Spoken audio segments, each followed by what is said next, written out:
does a democracy look like? And to me, it doesn't look like a society where everyone votes per se. I mean, that's necessary but insufficient on its own to make us a democratic society. It's the stuff that happens in between voting that's all equally important, and that is the nature of the conversations we have, the accessibility of those conversations, the diversity of the voices heard within them, and the sense of participation people have in defining the kind of future, the kind of community that they want to live in.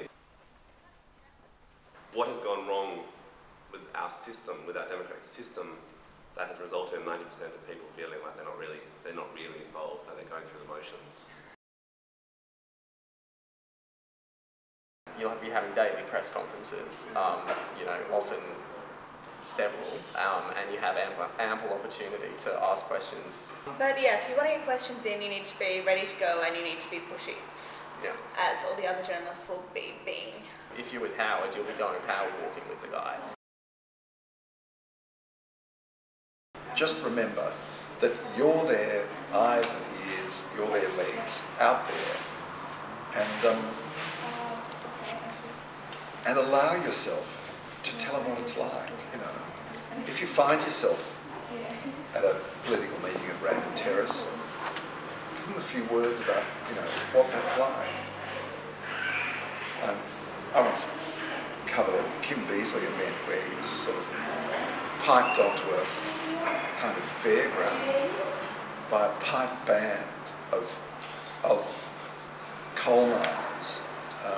And it was astonishing because you were just suddenly back in the 1930s tradition of the labour movement. There was a labour picnic with a pipe band, miners, their families, on the Hunter River at Raymond Terrace.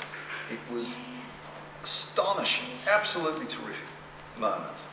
And Beazley got up and made one of the worst speeches we've ever heard in my life.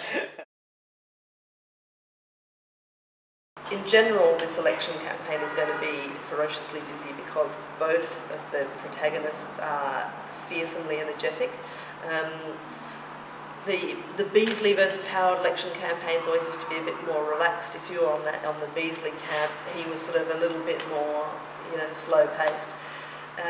Kevin Rudd is just a nightmare of activity, so he will be flying around and hundreds of interviews and 20 places a day because he's the Energizer Bunny, and so is the Prime Minister. I mean, a lot of people talking about his ageing status at the moment, but he is still just able to run any journalist ragged.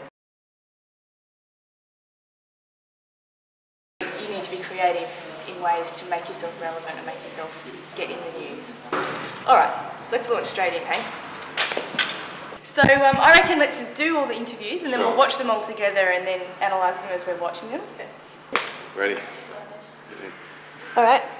The 2007 election will be like no other because we have 4 bright young things crashing the election trail. Do you want to tell us a bit about that, Nick?